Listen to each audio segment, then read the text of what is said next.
Am I the a-hole for refusing to help my aunt? Plus update. I am 40 female single mother raising my 2 children. My ex-husband cheated on me and was very abusive mentally and physically. He left me for a young woman when I was 26. I by myself worked hard and came up to the position where I am now. I am currently earning 6 figures and doing well. So the background story is, my family didn't support me during my divorce, though they were well off, and I had to move states to find employment and affordable housing. Most of my relatives blamed me for ruining the family's reputation, specifically my mother's sister, the aunt I'm referring to. She spread rumors about me and insulted me on many occasions, and kept talking to my ex and feeding him all my information.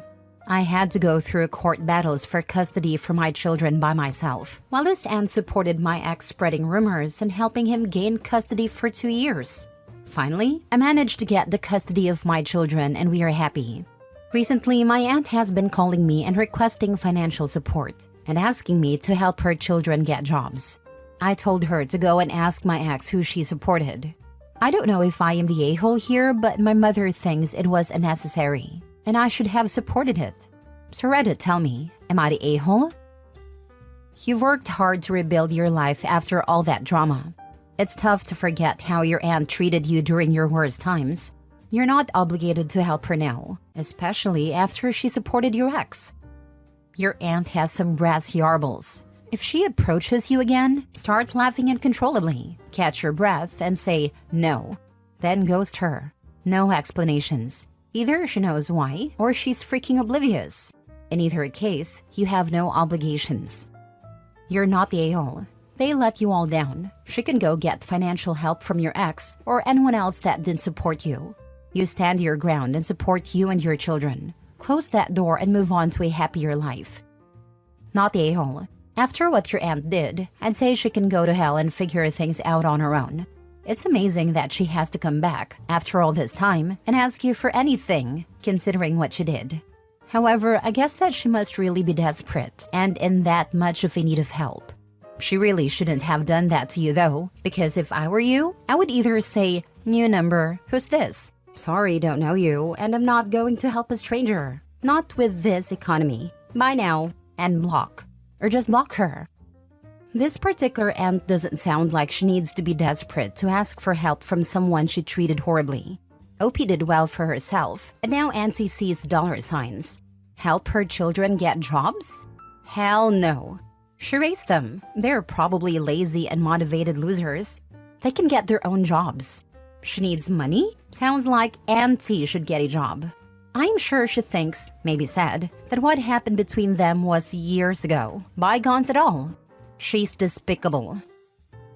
Edit/mini update. After reading your responses, I realized I wasn't wrong to refuse to help, but I'm going to stay firm in my decision. When I posted here, I was having doubts. In my culture, we are expected to respect the elders even if they are total a-holes. And because my mother was trying to guilt trip me, she always does this to get her way.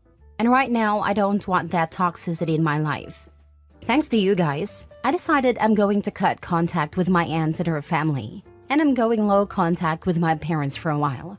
I'm meeting my mother for lunch tomorrow and letting her know my decision. And we will gradually start to address the issues in our relationship and try to mend it. There is probably going to be waterworks, name-calling, and telling me how much of an ungrateful child I am. But I'm gonna stay firm in my decision. I will update you guys if anything interesting happens. Next story. Am I the a-hole for refusing to support my brother's kids after he passed away, even though I am financially able to? I, 38 male, have always had a complicated relationship with my younger brother Jake, 34 male. Growing up, we were never close. Jake was the golden child in the family, and I was always expected to support him, help him out, and be there for him, even when he made terrible decisions. He was always the reckless one, dropping out of college, getting into trouble, and having kids he couldn't really afford with multiple women.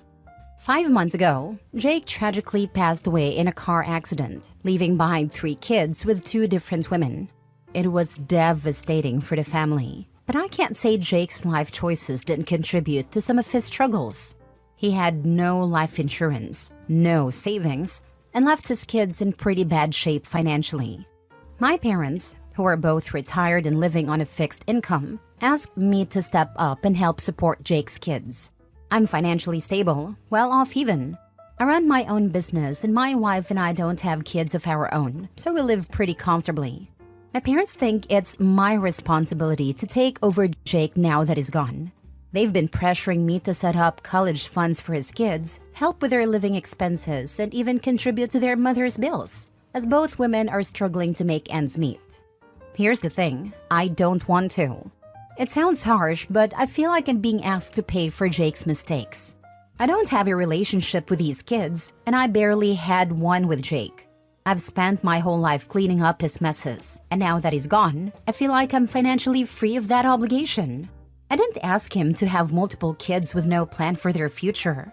My wife agrees with me, and she feels like we shouldn't have to sacrifice our financial freedom because of my brother's poor decisions. But now my family is furious with me. They're calling me heartless, saying I'm abandoning my own blood, and that Jake's kids will end up in poverty without my help. Some of my friends think I'm being too cold and should at least help a little, even if I don't go all in. I get that these kids didn't ask to be born into this situation, but I also don't think it's my responsibility to fix everything, just because I'm the one with money. My wife and I worked hard to get where we are, and I feel like we shouldn't be expected to give that up for decisions we didn't make. So am I the a-hole for refusing to financially support my late brother's kids, even though I can afford it? Those kids have a mother and are eligible for supplementary security income to compensate financially for their deceased father.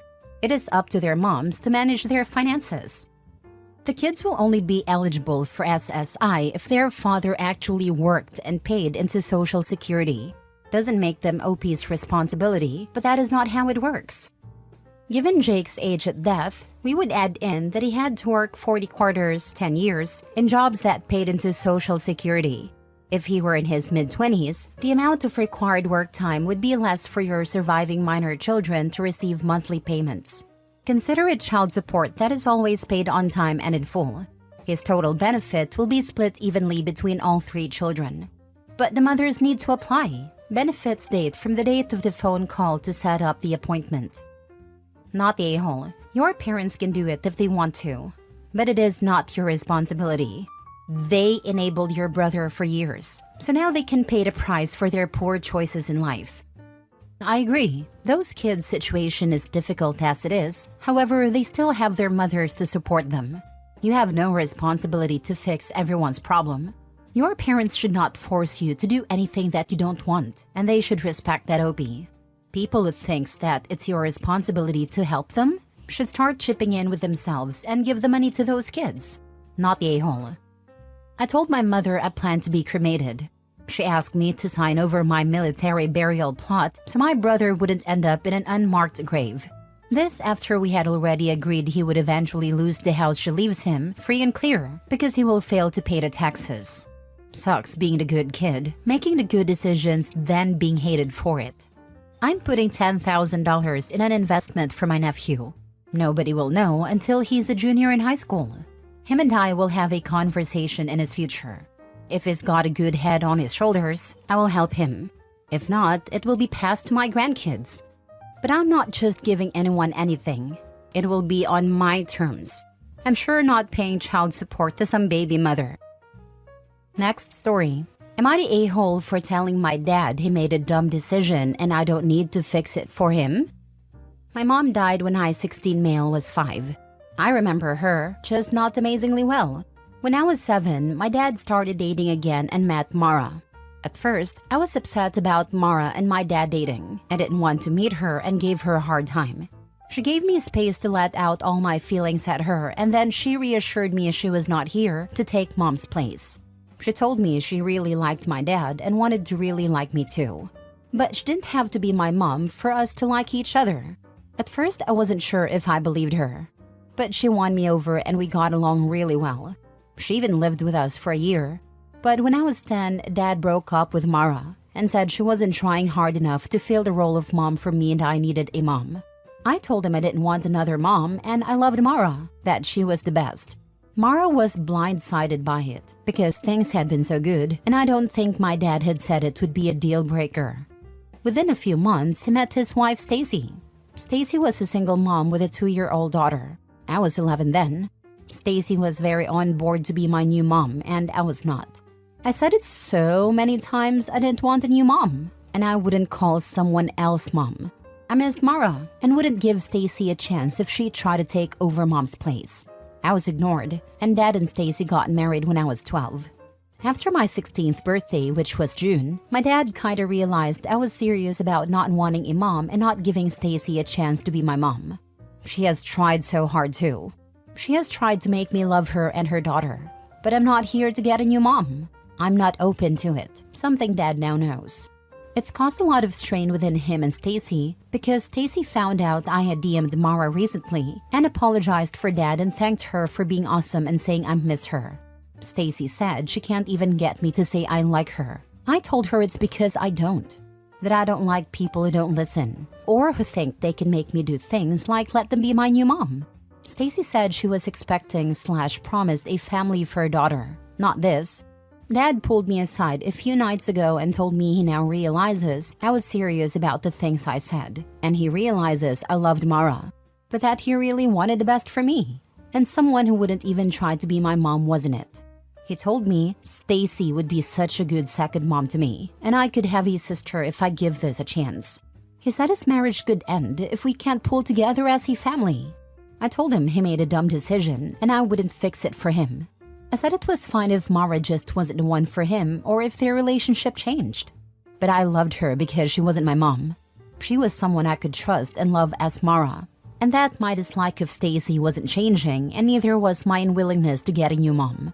Dad told me I don't get to speak to him like that I was out of line. Am I the a-hole? Now for the comments. Not a-hole. You have consistently told your dad over the years that you did not want a new mother. And he has consistently, including now, ignored what you had to say. He's the one who screwed up, not you. Sounds like he made promises to Stacy that he expected you to keep for him. That's all on him. And you're right, it's not up to you to fix it. That's exactly how it sounds to me too. He didn't believe me, so he promised her this traditional family with the 4 of us, where she'd get to be a mom to me and I'd be a son to her and a brother to her daughter. At no point did he consider even for a second that I wasn't lying about not wanting a new mom. Took him this long to figure it out. What's worse is he chased away Mara, who actually loved you both, and was probably the only person who ever actually listened to you and heard what you said. She could have really helped you and your dad be closer, if your dad had just stopped with the self-sabotage. Not the a-holopi. And she did while they were together. She was the person who encouraged him to talk more about mom and tell me stories, show me photos.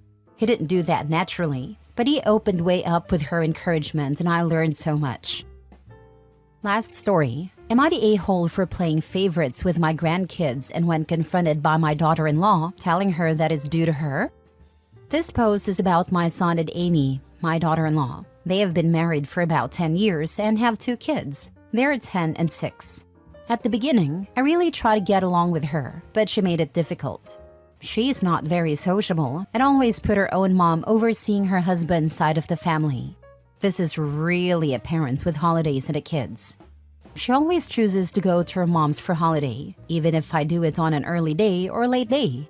If I offer to babysit, she always tells me to ask her mom, or she would get back to me. The time I do babysit or get to hang out with the grandkids, she is criticizing everything I do, usually saying that's not how her mom or how she does it. At the beginning, my son was trying to fix this, but gave up. We see him separately from his wife and kids. I truly don't understand it, and I have asked if I did anything wrong, but no answer on that. I give up trying when my other son had kids. It is so much better, and I have a great relationship with my other daughter-in-law and the kids.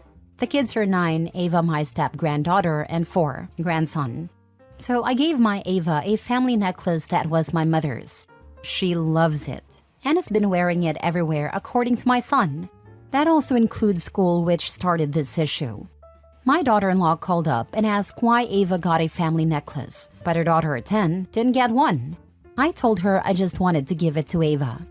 She got angry and told me I was playing favorite and that her daughter is older, so she should have gotten the necklace. I told her that yes, I am playing favorites and it is due to her. I pointed out that I do not know her daughter because of her, that her kids will not be getting any of my family stuff because of her. This was a huge argument, and she called me a jerk and wanted me to give her kid a necklace. I am doubting myself on this. Not the a-hole. What does she want you to do? Sue for grandparents' visitation rights? Oh wait, she wants to keep her kids away from you, but have you give them stuff. Yeah, pass. And maybe talk to your son and say that you find it hurtful when his wife keeps the grants from you, but also demands gifts. For the daughter-in-law, I just ignore the greedy bits and respond to each gift grab with something like, well, it certainly would be nice to see the kids more. Do let me know when they're free to visit. Just so we're on the same page, it sounds like you're okay with the kids not having a relationship with me, but you still want me to give them things. Is that what you're saying? That my purpose in their lives is just about material goods? Not the a-hole. Exactly. Daughter-in-law was perfectly happy never seeing grandma until she found out it was costing her kids stuff. And her response, of course, isn't thinking, maybe I should bring my kids over more so they can bond and let the treatment equalize as a result of that bonding. Nope. Instead, she says, stop showing favoritism and give my kids stuff, with no mention of changing her treatment of grandma. Not the a-hole. It's difficult, but the conversation needs to be steered toward the amount of quality time you're able to spend with your grandkids. She's putting the focus on the gifts that were given, when that's the least important part of the relationship. I wouldn't discuss with Amy about why her daughter isn't getting a necklace. She'll try to poke holes in the argument, come up with counter-arguments, and spend way too much time on that point. The conversations should focus on why you're not able to see your grandkids for the holidays, why you can't babysit them, why you can't spend more time with them. Hopefully, the necklace is causing your granddaughter to pressure Amy about seeing you more, even if it's for slightly jealous reasons. And now is a great time for your son to start trying to fix this again. Amy seems to have a renewed interest,